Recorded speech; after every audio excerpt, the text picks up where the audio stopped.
Welcome to the Borderless Podcast, your guide to traveling, investing, and living beyond borders, where we talk about living the life that you want to live, where you want to live it. All right, everybody. Thanks for listening. Today I have George Gammon on. A lot of people have been requesting him. He's been putting out some really great YouTube videos about real estate, the economy in general. So I thought I'd bring him on and we would talk about that. He's a great person living kind of a borderless lifestyle that we talk about. So thanks for coming on, George. How you doing? Yeah, I'm doing well. Thanks for having me. Awesome. Yeah, so I know that you do spend a good amount of time in Medellin. Are you there now? I'm not. No, Okay. I was there during the lockdown. I've been doing real estate there for several years, since 2015. And I've got quite a few apartments there. I was there and they just locked it down. One day you're kind of running around and the next day you're not. So Yeah, I was in the apartment for probably, oh boy, 4 or 5 months. And I finally got a humanitarian flight out of Medellin. And I love Medellin. I love Colombia. Yeah, me but too. I just wanted to go someplace that had fewer restrictions so I could kind of enjoy life. And the best place I could find that was kind of close in the Caribbean was St. Bart's. So I got a humanitarian flight out of Medellin to Fort Lauderdale. And then it's kind of quite a logistical challenge. But then I finally got down to St. Bart's from Fort Lauderdale. So I've been here ever since then, just kind of enjoying the beaches and snorkeling and scuba diving and kite surfing and just enjoying the little things such as the gym being open and the restaurants being open. Sure. Yeah. Yeah, that was disappointing. I have a lot of friends that are down there now, and yeah, they're still just, it was really kind of dramatic how they locked down like that. I don't know. So with the real estate, I mean, since it's not, you're not getting a mortgage down there, you're doing, I know you're familiar, or you started at least, I'm sure, in the U.S. I mean, that's a big difference between doing real estate investing in pretty much a cash market, or we're using private loans, or how do you go about doing that? Well, it's a huge difference, that's for sure. And a lot of people think that the United States is this, it's such a safe market. When I say that I'm investing in Colombia, people say, "Oh my gosh, it's got to be really risky, right?" And I'm like, well, you got 97% of the people that own their properties outright with no debt, compared to a market like the United States, where let's say 40 or 50% of the people have a big mortgage on their shoulders of their house. And then you got the property taxes. So even if you pay off your house, you still don't really own it, because the government or the state or the county has an indefinite lien on your property. And so I kind of get a kick out of that, because I would argue that a market where they're far less draconian with the property taxes, although they have them, and that there's almost zero debt in the market, is far safer, especially when you're in a market where a lot of the individuals look at real estate as their savings account. Yep. They hold their entire net worth a lot of times in all ranges, not just the middle class and upper class, but the poor, middle class, the upper class, the rich. Everyone pretty much keeps their wealth in real estate. So I think it's a great market. I've been investing there, like I said, since 2015. But you're right; they don't have any leverage, so you've got to use quite a bit of cash. If you got the cash, it's a great place, because the market is so inefficient and it's not as liquid. And therefore, if someone needs to sell, if you have a motivated seller, you can buy at significant discounts to retail. And even if you wanted to just wholesale it and just flip it to someone else, and just you've got the capacity to hold it for, let's say, 6 months, where the seller didn't, then, I mean, you can make 20, 30% just doing that. And then if you go in and if you remodel it and then sell it or rent it out, the forced appreciation that you can have is just really staggering, especially when you compare it to a market like the United States. I mean, sometimes you can get 50, 60, 100% returns if you really know what you're doing, annualized. And I don't think most people realize that. The flip side of the coin is, because the market is so inefficient, if you don't know what you're doing, you got problems. You got big problems. 9 times out of 10, you're going to lose money, and a lot of money. But if you've got that local expertise, it's a huge edge. Yeah. So how do you go? Do you do it yourself, or do you just find somebody in the market to help you, like a local? Yeah, so I started investing in South America in 2013-14 in Ecuador. So I was very fortunate to meet a couple there. They're like family now. Their names are Angie and Joaquin. They're a young couple, and they started working for me in Ecuador on the coast in a place called Montanita. So Joaquin is an architect, Angie is a designer, and we did a small project there. And from the moment I met them, I knew that they were just top shelf.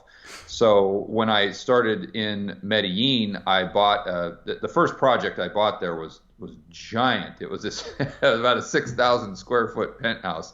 I didn't I kind of dove in head first, and I called Angie and Joaquin. They were in Ecuador, and I said, "Hey, listen, guys, I just bought this project up here. It's probably going to take us 6 to 9 months to remodel, but I'd love you guys to come up here and help me out with it. I'll pay your room and board, and I'll have you guys just focus on this project exclusively." And they said, "Yeah, we'll hop on the next flight."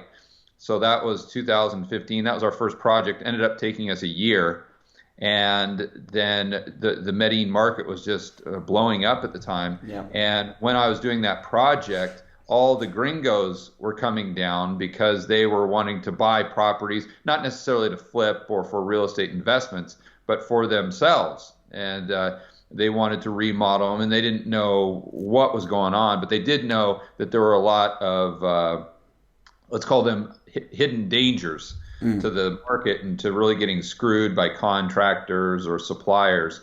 So they would always say, "Hey, George, would you mind?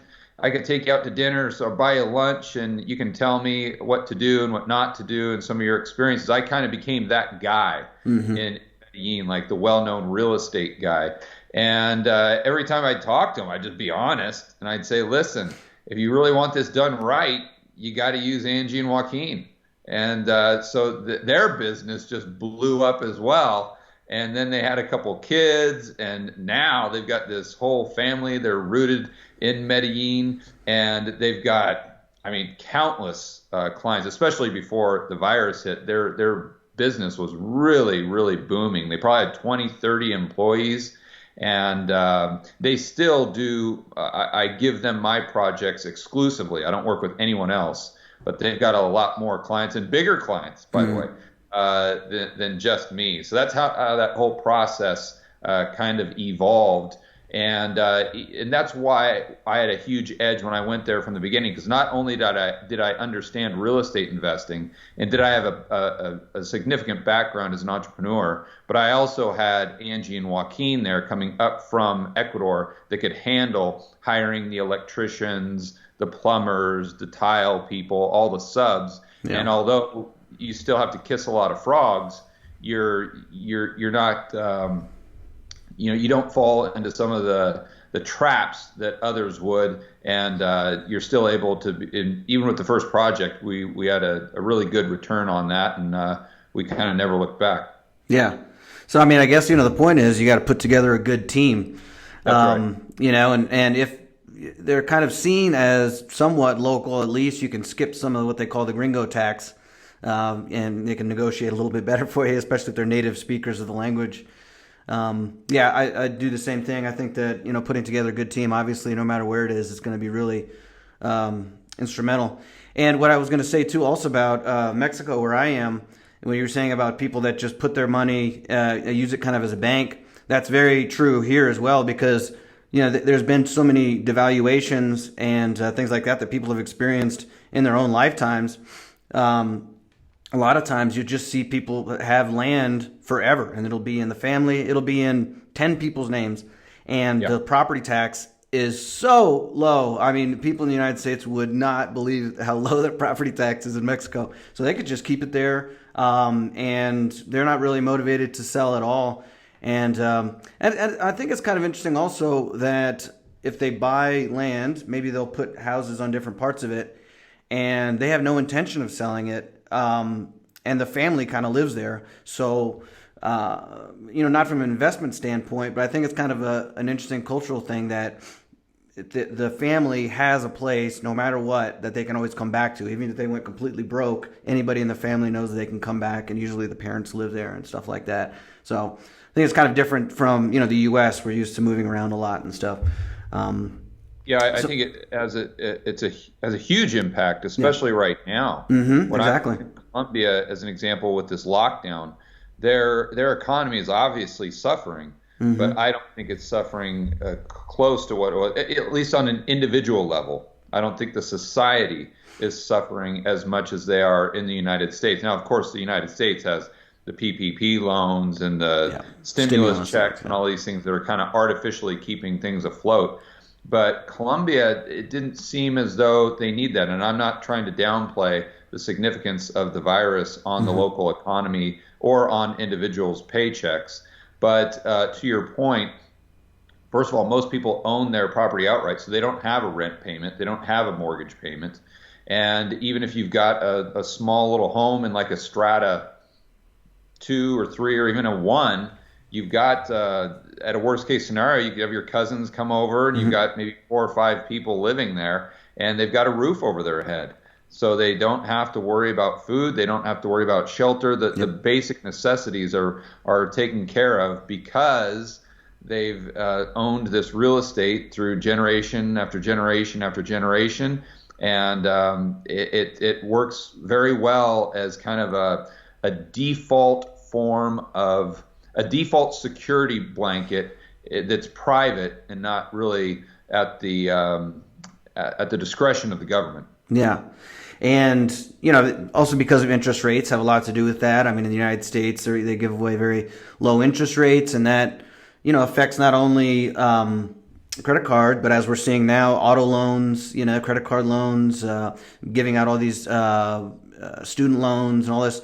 So also when you're just completely up to your eyeballs in debt, you can't miss, if you get fired, you can't just miss a month or 2 of paycheck, which I guess we'll see how all that hits when they stop with these. Well, I guess what do they have now? $400 a week, enhanced unemployment benefits and all this. I mean, they're keeping this afloat somehow, but it is really a house of cards with all the debt that a lot of Americans are in. I don't know what's going to happen with this.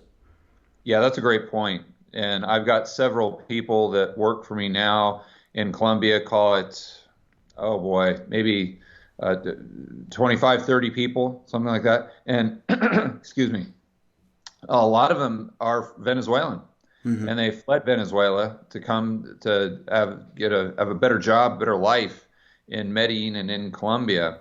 And I mean, if you look at their balance sheet, a lot of them, although they're relatively poor and would be poor by American standards, they've got a better balance sheet than half of Americans. Yeah. They don't have any debt at all. And although they might be making $1,000 a month, excuse me, but they're making that $1,000 a month. Their standard of that buys just as many goods and services as, call it, $5,000 a month in the United States.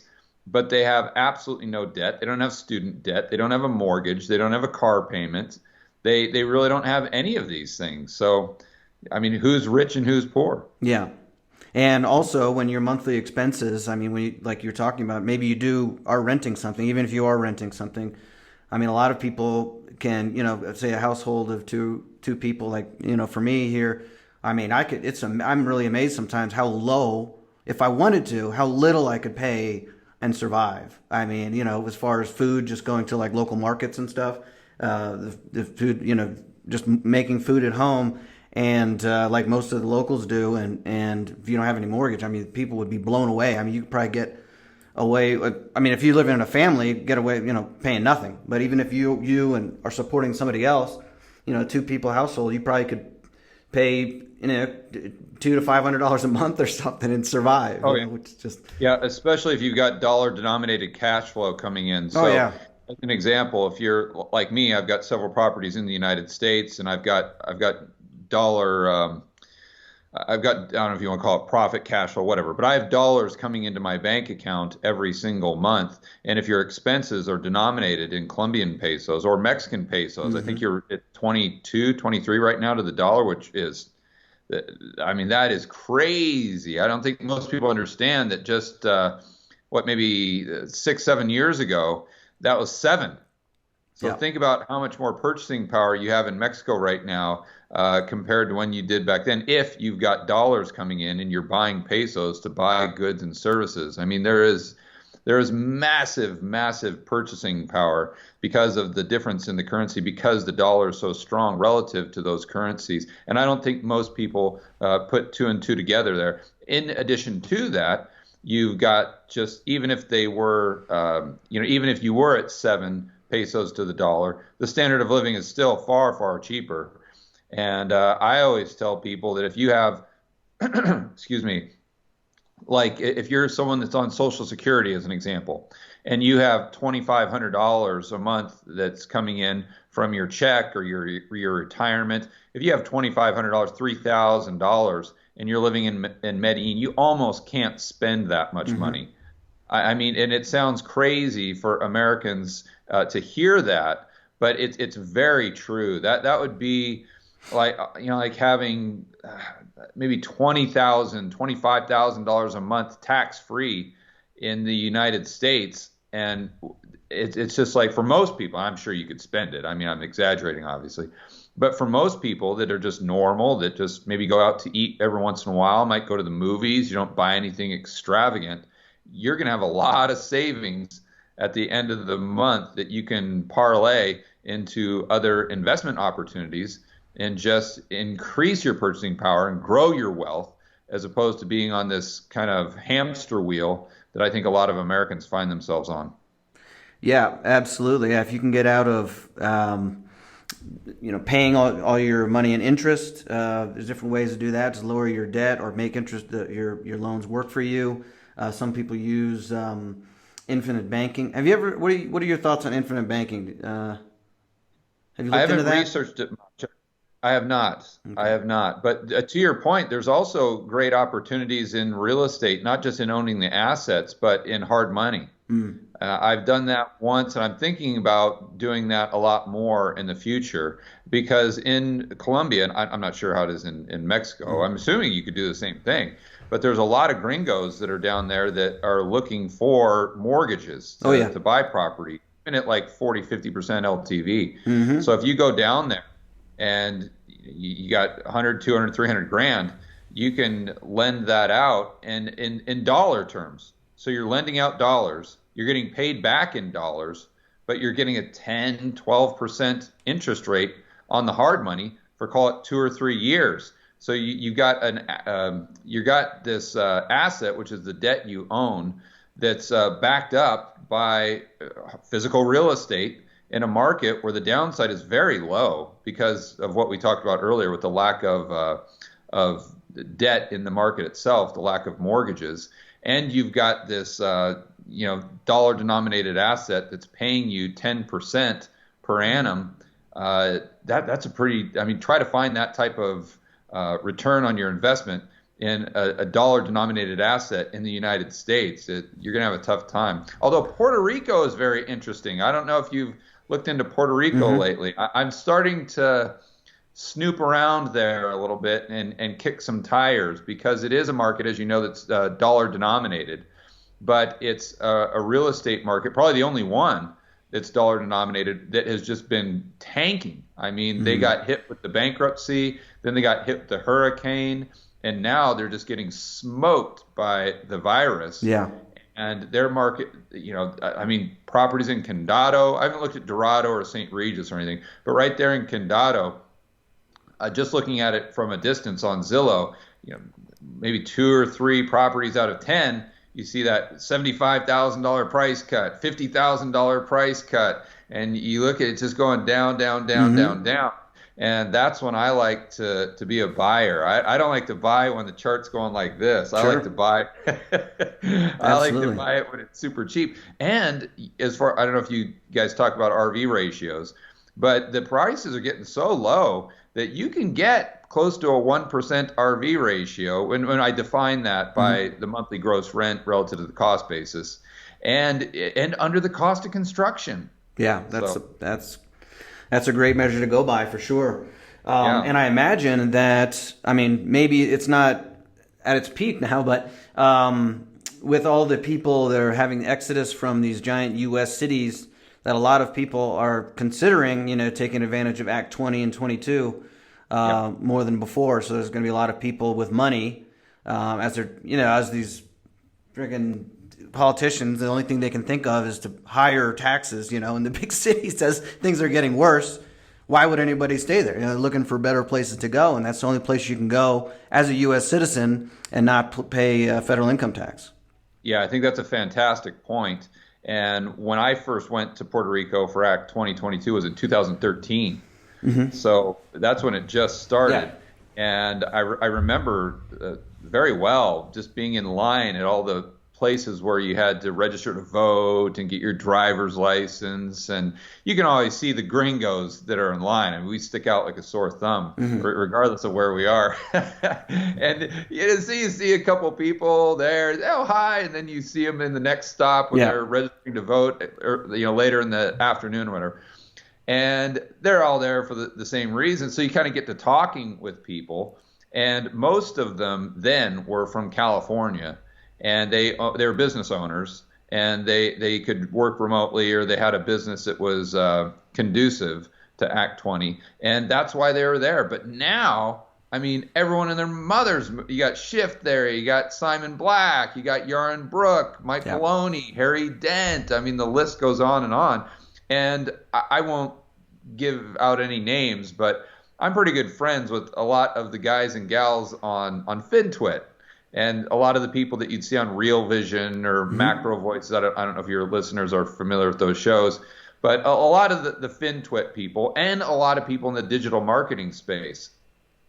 And a lot of them have hit me up, direct messaged me on Twitter saying, hey, tell me more about Act 20 and 22. And I won't say any names, but I'm supposed to meet a couple of these individuals in Puerto Rico in September. We'll see if they can get down there for dinner, because they're like 90% sure they're going to move from, both these people are actually in California. They're going to move from California to Puerto Rico to take advantage of that. So, and I know a lot of Bitcoin guys and gals went there as well. And so you've got this influx. So a lot of people ask me, well, aren't you worried about the Puerto Rican economy if you're buying real estate there? And I mean, not really, not as much as I otherwise would be in like a city in the United States, because I'm not buying just like a house out in the suburbs of San Juan, where it's going to be really predicated upon your success or failure is going to be determined by the local economy to a certain degree. But if you're going into Condado, I mean, that's where all these people that are Act 20 and 22, that's where they're all going, either that or Dorado. Yeah. So if you're getting hyper-focused there and you're going into properties that cater to these individuals, I'm not too worried about the local economy, because I think you're going to have demand for those types of products long-term, especially if the United States and states like California, Illinois, New York, New Jersey, et cetera, continue to raise taxes. I mean, there was this proposal, I don't know if you saw it, that came out in California, I believe within the last 2 weeks, where it was a retroactive wealth tax. It went back 10 years. 10 years. Yeah. So if you were living in California in 2010 and left to go to Mexico or Italy or Russia, wherever, you could still be liable for a 0.4% wealth tax. Now, a lot of people, I kind of bashed that a little bit on Twitter, as you can imagine. And the pushback I got from people that were obviously living in California trying to rationalize this is they say, oh, yeah, but that doesn't really matter because it's just on people who make $30 million or have a wealth of over $30 million. And it's just 0.4%. And, anyone that responds like that, you can tell they don't understand history or they've never read history at all. Because when you look at, let's take the income tax as an example, when it started in 1913, sure, you could say, oh, it was just for the rich.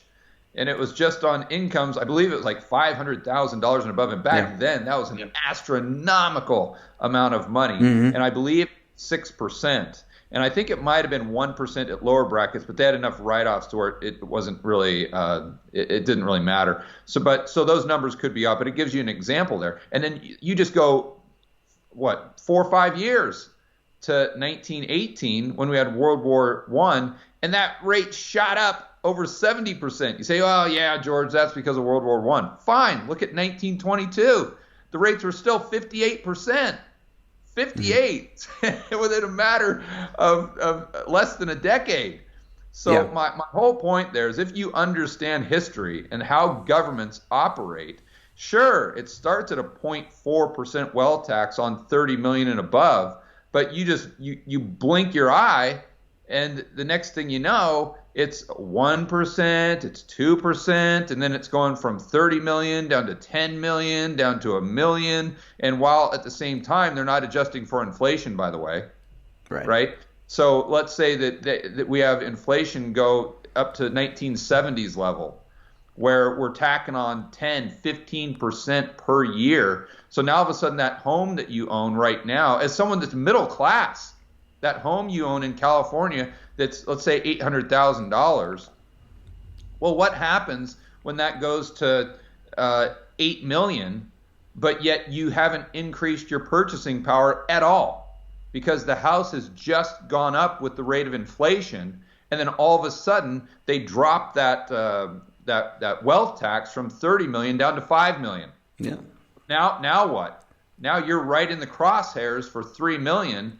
And let's say it goes up to 5% or 10%, something like that, right? Well, where are you going to get that liquidity?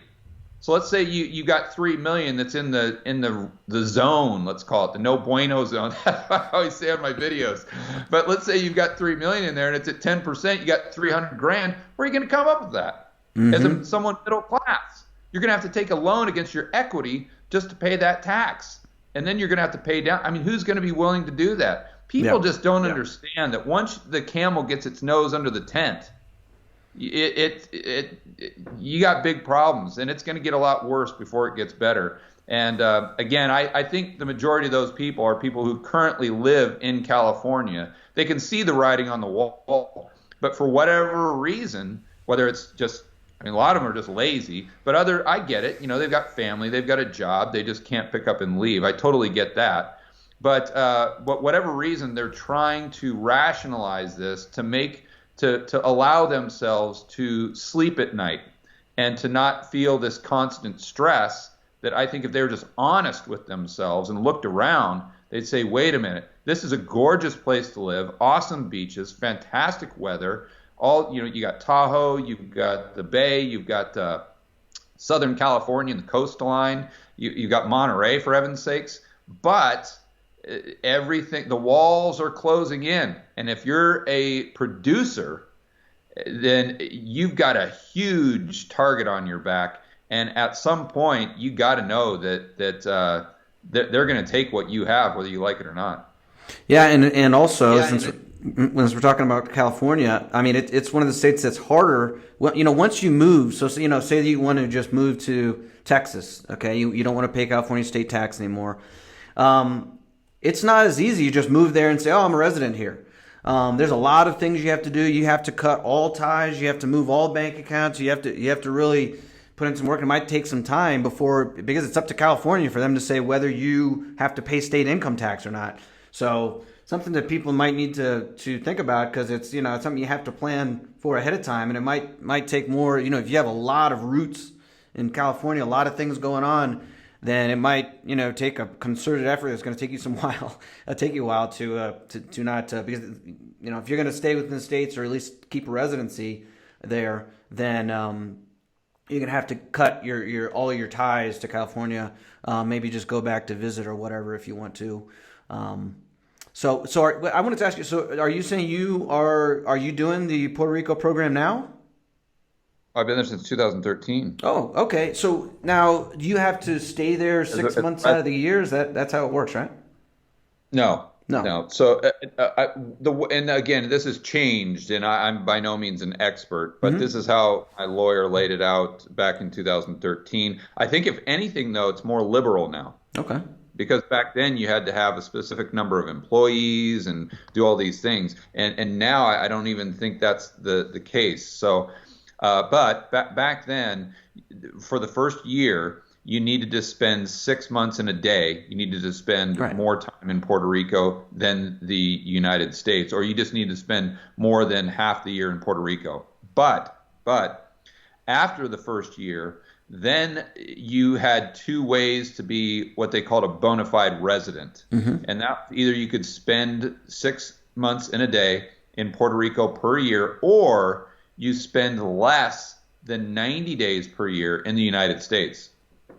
Oh, okay. And that's I qualify easy, because I don't, I just go back to the United States now just for a few visits to visit friends or see my family on the holidays, stuff like that. Where are you from originally?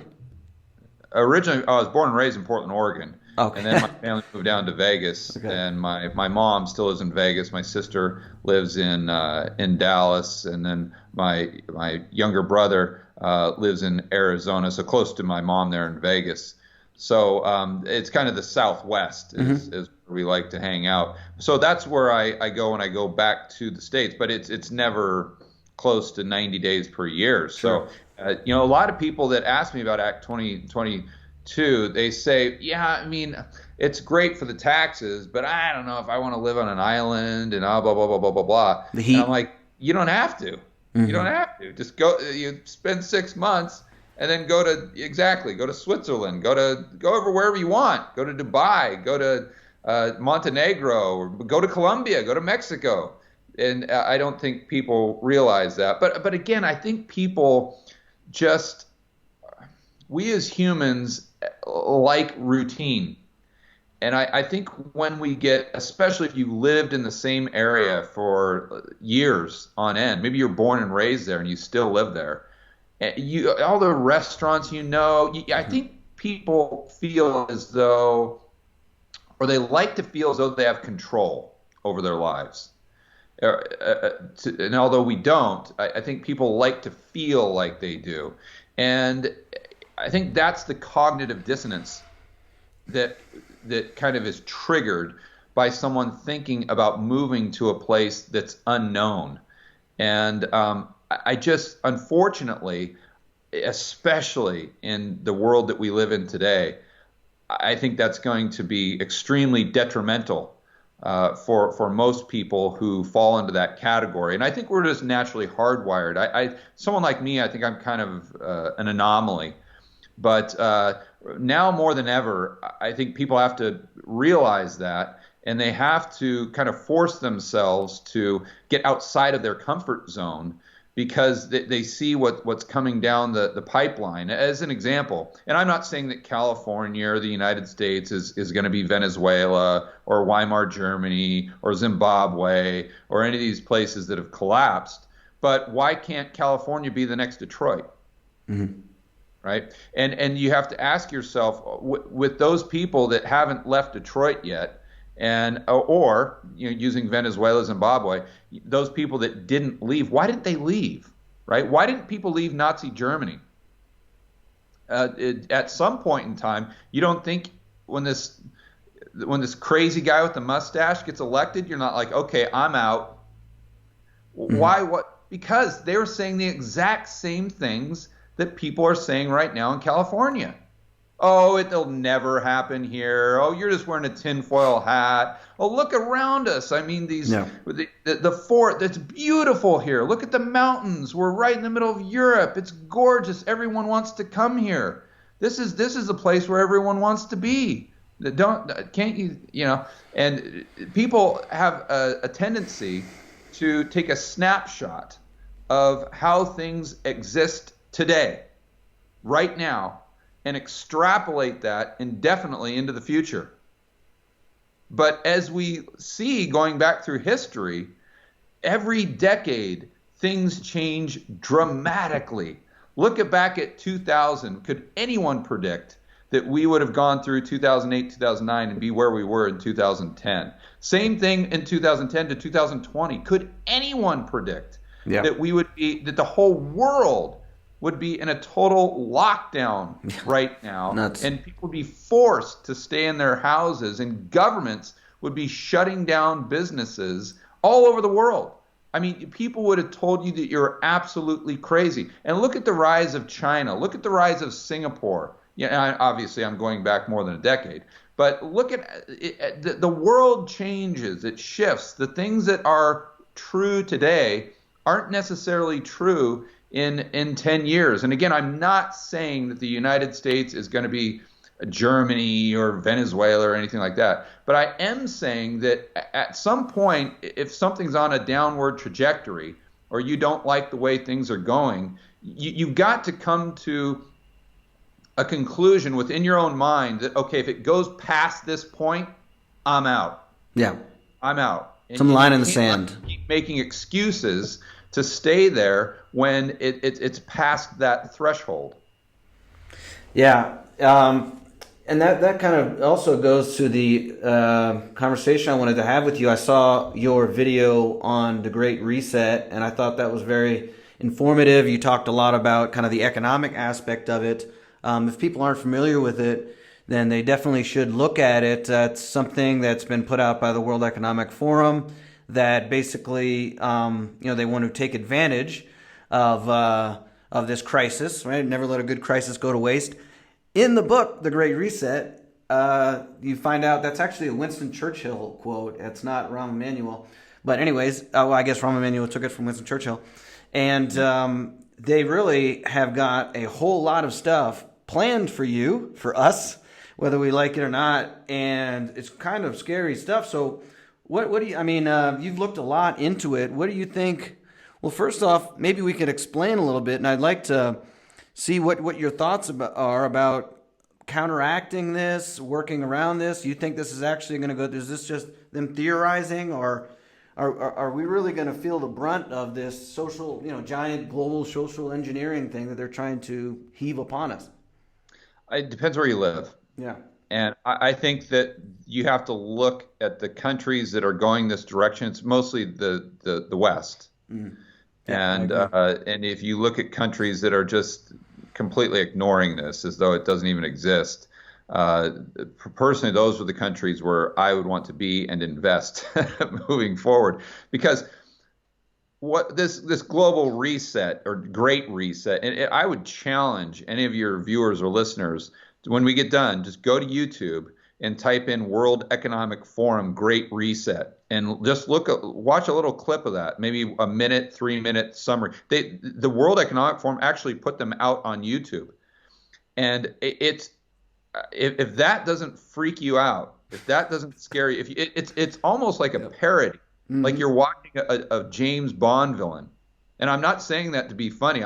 It's literally true. I trust me. If you watch that, the first thing that's going to come into your head is, my gosh, these people are James Bond villains.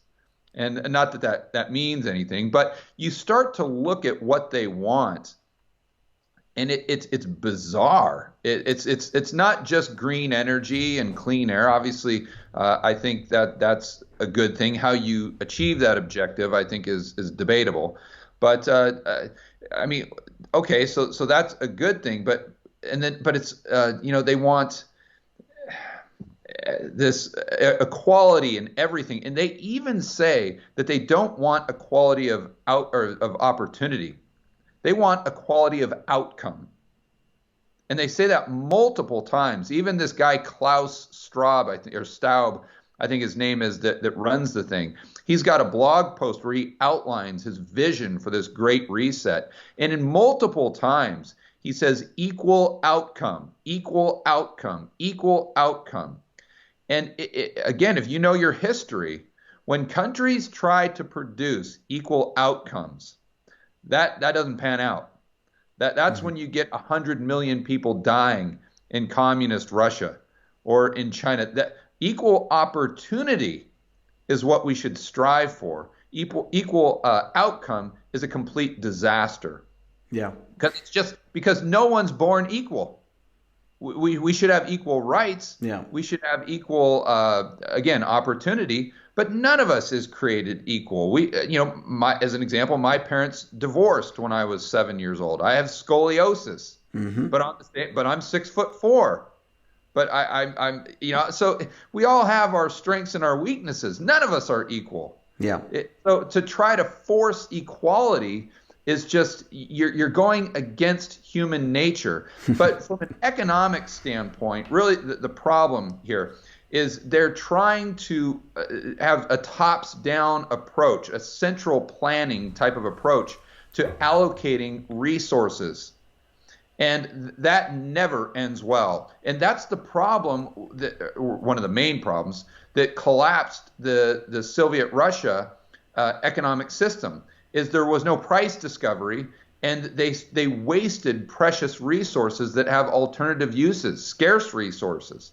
And so it's just impossible for bureaucrats and just a few people at the top to pull all these levers perfectly to micromanage the economy, and it just doesn't work, right? So this is what they want to do, but the net result will be fewer goods and services produced, because by definition, a central planner can't do it as well as a free market. I mean, I don't even think people on the way left, they always bash capitalism and whatnot, but if you talk to them, well, do you want a free market? Very few people are against a free market. They can see the benefits there. And so, and then you'd argue that, can you control your home finances? Can you make better decisions for your family and for yourself than Klaus sitting in Switzerland at the World Economic Forum? Most people would answer yes. I know more about my family, and I can make better decisions for my family than Klaus can and his cronies. So it's not a real tough sell, I don't think. But my point is that they destroy the goods and not all, but you have fewer goods and services that are produced. And if fewer goods and services are produced, that means less tax revenues generated by the government. So if there's less tax revenue coming into the government, then they're having to monetize them, meaning the Fed and the Treasury, have to monetize more of the debt. That means more currency units going out and circulating into the real economy, chasing fewer goods and services. That's where you get severe inflation. And so without diving into the gory details of what they want to do, and if you look at it, you could get very conspiratorial, because I won't go into it, but you're like, okay, it seems just very coincidental that this virus comes up, and then all of a sudden they've got this master plan to control the world and the universe based on this opportunity. And that's their words, not mine. Sure. Opportunity. So anyway, check out the YouTube videos. You'll see what I'm saying. Yeah, to implement a global technocratic surveillance and control grid. I mean, it's not very good. I have a friend named Hervoye. He is the host of the Geopolitics and Empire podcast. He's a history teacher, geopolitics professor, and he has all these top-level people on and stuff. And I had a meal with him last weekend in Guadalajara, and he is just freaking out. He does not know. He's like, look, I studied history, I've studied these types of things, and this is not good. I don't know what we can do about it. This is horrible, and he's just freaking out. Doesn't end well. The good news is there are a lot of countries that are just, they don't want anything to do with it. Yeah. Now, oddly, these are the countries that most Americans would think are the enemy. Mm-hmm. But we'll see where we are in 10, 20 years. Those people that, or those countries that for throughout the last 100 years or so, we've seen as totalitarian and authoritarian, and someplace that would not be a good place to live. Who knows? In 20 years, they may be the countries that are embracing free market capitalism, while the West and the United States is embracing Marxism. Yeah. Yeah, and I'd like to talk about another strategy I don't think I've talked about on the podcast, but I think is something that's interesting, is also say, somebody's in California or wherever you are, and you see this kind of stuff coming down the pike, you can't move. obviously, it's very important to have people that you can trust. That if things do get hard, people around you physically that you can be with, and you can put together what you can call it whatever you want to. A club or an agreement, and you can trade within yourselves. You can. If things have to be private, you can have, if they're going to be doing all this social distancing, whatever, you can't do this and that. Well, buy a place or rent a place where you can do your meetings or do whatever you want to do. And, just, I guess, what they would consider to be agorism, or just try to stay as private away from the government as possible, but having a good group of people that you can trust and that you can trade with, kind of off the grid type things or whatever. That might be one way that you can do it if you can't, go anywhere where you feel, that you're not able to. I don't know how to explain it, but if you're in a place. Yeah, no, I think you touched on a great point there. And I realize I'm sitting here bashing California and everything, right, but there are a lot of people that just can't leave. So me beating California with a stick, so to speak, isn't doing them any good. So, right. So what can the person do that just is required to stay there for whatever reason? I think first and foremost, they can rent. I mean, my goodness gracious, if you own a home in California, hit the bid yesterday. I mean, take your money and run, and just take the equity out and invest it somewhere that's going to be much more friendly to capital. What I always suggest real estate people do is just, if you've got a bunch of equity in California, hit the bid, take the equity, and invest it in a more linear market that's got a lot less downside. Now, I'm the first to say that U.S. real estate as a whole is wildly overpriced and most likely in a bubble. But there are areas outside of California where you've got a lot less downside, and also where your capital doesn't necessarily have a huge target on it. So I would just get my money, let's say, outside of California, and I would rent, and I would also look for a place that was a little more rural, where I could make my own rules and not have to abide by who knows what they come up with next. And also, too, I don't know that there's a zero probability of California not having extreme social unrest. Yeah. And so you look at and I don't know what the situation is like in the United States, but I know I saw the headlines a month ago or so, and obviously there's riots, there's looting, there's all of these things. You're going to notice that those typically happen more often or to a greater extent in cities, counties, and states that are, let's say, more left-leaning. And I dislike both parties equally. I think the right is just as bad as the left. I think they're all just a bunch of crooks, personally. So I'm not here to say that the right's good and the left is bad, but I am here to say that if you're someone with Antifa, or if you're someone who's one of these rioters, looters, there's a lot less chance that you go to jail for rioting in LA than if you do it in Dallas, Texas, to say the least. Well, Dallas is pretty blue now, Right. Well, you see my point. Yeah, so, not as bad as LA though. Yeah. Yeah, I just really would want to be out of the kind of the line of fire, so to speak, and just why live downtown LA? Why not just go out to at least a suburb where you can get out of the mayhem? Or if you're in San Francisco, I know the Bay Area well. So if you're in downtown San Francisco, why not just go out to the East Bay? Go out to San Ramon, or maybe try to go out a little further. And so if it does hit the fan for any length of time, that you can just watch it from a distance. Another thing that's kind of maybe outside the box that a lot of my friends have done in Phoenix, Arizona. I went to college there, so I've got a lot of buddies there still. And what they've done is they've just bought RVs. Yeah. And so I know they had some social unrest in, believe it or not, Scottsdale and in Tempe. And my buddies don't want anything to do with that. They don't like that stuff at all. Yeah. So as soon as they see that coming, they're like, "Yep, okay, I'm out." They take their families, their kids, they've got all their food and everything set up in their RV, and they just drive up to Show Low, or they drive up to Snowflake, or one of these little towns up in the mountains where no one's going to bother. You just park in a little RV spot. You got Wi-Fi, you got everything you need, and you just watch it from a distance. So I think that's something small that everyone can do. Number one, make sure you're renting. Number two, try to be a little outside of the urban areas. And then number three, just have a little RV. So if you don't like what's going on, you can always just drive up to the mountains or just temporarily drive over to another state. Yeah.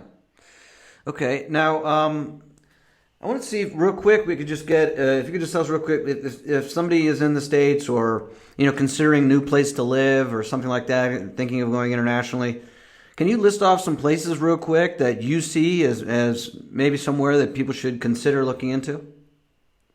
I think it all depends on their personal preference and what they prioritize. As an example, I'm someone who really likes nice weather. Yeah. And so for me, Medellin is perfect, because I don't think you're going to find a place in the entire world that has better weather than Medellin. They call it the Valley. Where I am, it does. Well, have you looked at the weather in Medellin? Oh, yeah. I spent a good time there. I know it's phenomenal, but still, where I am, San Miguel de Allende, it's better. Okay. All right. And but I know it's great there. The weather, you've got the climate, you've got you're a 45-minute flight from Cartagena, a lot of the places, Barranquilla, a lot of the places on the coast there on the Caribbean. You've got Bogota right there. You've got access to all of South America. You've got an incredibly low cost of living and great people, great food. Yeah. So if those, great entertainment, salsa dancing, and if those are priorities for you, then I would strongly suggest checking out Colombia, especially if you're someone who's entrepreneurial and you're kind of leaning towards like the tourism space, maybe real estate, Airbnb, short-term rentals. I think tourism, once we get this COVID thing in the rearview mirror, it was just growing exponentially in Medellin, and I think it will continue to do so for many, many years, regardless of what's going on with the local economy there. Now, if you're someone that wants to, make $100 million, and you're someone young, I don't know that Medellin would be perfect. I think it might be a decent bet, but I might suggest going somewhere over closer to Asia. Somewhere closer to China, maybe India, somewhere that's much more developing and has just a huge, huge population, where if you start a business and you get in kind of on the ground level, like a Myanmar, something like that, then and there could be just massive, massive upside there. And if you're someone that is, maybe you have some wealth and you're concerned about these big governments coming after the wealth, and you might not like Colombia, I would look at a place like Dubai.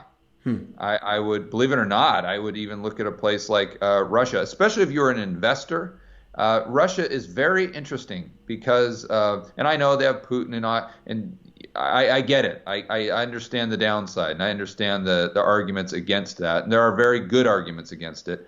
But when you look at their debt to GDP as an example, when you look at a lot of the metrics that we use from a macro standpoint to look at a country, Russia looks pretty darn good, and they're not buying into this Klaus and his cronies at the World Economic Forum, especially if you're someone who is a believer that the price of oil, I mean, was it now maybe 44, is going to go up and not down over the next, call it, 2 or 3 years.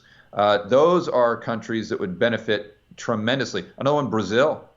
Brazil isn't buying into the whole Klaus deal, and there's someone that could benefit tremendously. Now, they've been a basket case for a long, long time, but there are countries that offer very interesting opportunities to the upside if you want to just massively grow a business and create a lot of wealth. So again, it really depends. Now, if you're someone that's really hyper focused on personal freedom and liberty and mobility, and you're very concerned about maybe the virus lasting for quite a while, I would strongly suggest the Caribbean, because you are, I mean, like a 5 hour and 8 hour boat ride from like 10 different countries. Mm-hmm. So if you have some means, especially if you're an American, go to Puerto Rico, set up everything under Act 2022, and then you've got Cuba right there. And a lot of people say, oh, Cuba, that's ridiculous. But people don't realize that Cuba is the only place in the world that doesn't keep flight records. And so I've had I've had a lot of interesting conversations with my buddy Robert Barnes, and I don't know if you know who he is. No, I'm not familiar with him. He's a free speech lawyer and a constitutional lawyer that represented Alex Jones. Oh, sure, yeah, I've seen this guy. Yeah, against Twitter. Yeah, and he's very, very high profile lawyer. But he also works with people who have been victims of domestic violence, and helping them get to a place where they'll be safe. And a lot of times he has them go through Cuba for that reason. Most people, in fact, when he told me that, I'd never even thought of that. But my point is, if you're one of those people who really values your personal freedom and your well, I was going to say your personal data, but you just don't like the NSA and you don't like this Big Brother Orwellian thing. The Caribbean's very interesting, and I right now I'm in St. Bart's, and if I don't like what's going on in St. Bart's, all I have to do is just go on my computer and look at what country literally is within 100 miles of where I am that might have some more freedom or less restrictions, or I might like it better. And I either just hop on a little puddle jumper and go over there. It's very cheap to charter a flight, or you can just charter a yacht or a boat and pay them $800 or whatever, and they'll shoot you right over to St. Martin or to Antigua or St. Kitts or wherever you want to go. So you've got a lot of options there in the Caribbean. Yeah, I remember my dad's from Puerto Rico, and I remember when I was little, I used to spend a lot of time there with my family and stuff, the summers. And I remember thinking when I was young, I mean, like 10 years old, younger, I was like, man, somebody could just disappear in Puerto Rico. Like, I didn't spend time in Dorado or the nice places when I was younger. It was more of like the poor areas. But I was like, man, nobody would ever know where you could be here for the rest of your life. No one could ever find you. It's kind of funny. And I actually was one of the first the first team of brokers for Peter Schiff's offshore bank. We started in Barbados, Euro Pacific Bank. Yeah, sure. And we started in Barbados, and the government was just giving us kind of a hard time about immigration and whatever and all this type of stuff. And I wrote about it, and they actually put us in like a cell for a couple hours because they thought we fit the description of drug dealers or something, because we said we had money and we didn't want a job there. Anyways, we said, forget it. We don't want to deal with this. Boom. We just took a flight, St. Vincent, and it's like you said, a puddle jumper, less than an hour. We're somewhere else. Forget it. That could have easily done it on a ferry or whatever. Yeah. So, all right. Well, thanks a lot. I mean, you've been really gracious with your time. I think we've talked about some great stuff today. I really want to encourage listeners to go and check out your videos. I've only seen your videos. Do you have other stuff? Do you offer courses or anything like that? We have a product called Rebel Capitalist Pro. Rebel Capitalist is the show I do on my YouTube channel, along with the whiteboards, where I've teamed up with Lynn Alden, Chris McIntosh. So if people want to check that out, they can go to georgegammon.com/pro. Or if you just want to check out the YouTube channel, or I post a lot on Twitter, it's just my name, George Gammon, typical spelling. First name and last name is Gammon. Okay, great. Seems like you've been building up some steam on the YouTube. I mean, you've been growing that pretty well, right, lately? Well, I've only had it for about a year, and I've got 170,000 subscribers. That's great. It's grown quite a bit. I mean, you've been putting in a lot of work, but it's just really remarkable, because these days, I mean, YouTube used to be a lot easier, but these days it's a lot harder to gain momentum. It's a lot harder to get good amount of views. But yeah, just consistency, right? You've really been putting out a lot of stuff. Well, it's consistency, and you have to pay attention to the back end analytics. It's all about click-through rates. It's all about retentions. I mean, you got to have great content, and if you've got really good content that people like to watch, then you're going to trigger that YouTube algorithm. And then it is about consistency, to your point. But then it's just kind of a matter of time. And I mean, you know, if I can do it, anyone can do it. And the channel not only has 170,000 subscribers, but it gets almost 1.5 million views per month. Wow. Between 1.1 and 1.5, depending on how much I'm posting. Actually, during March, and when the market gets pretty volatile, it went up to over 2 million views per month. So a lot of traction there. To your point, YouTube is difficult, but it's definitely doable for sure if you're willing to put in the work. All right. Great. All right. Well, George, thanks a lot for your time, and have a good one. Yeah. Thank you for having me.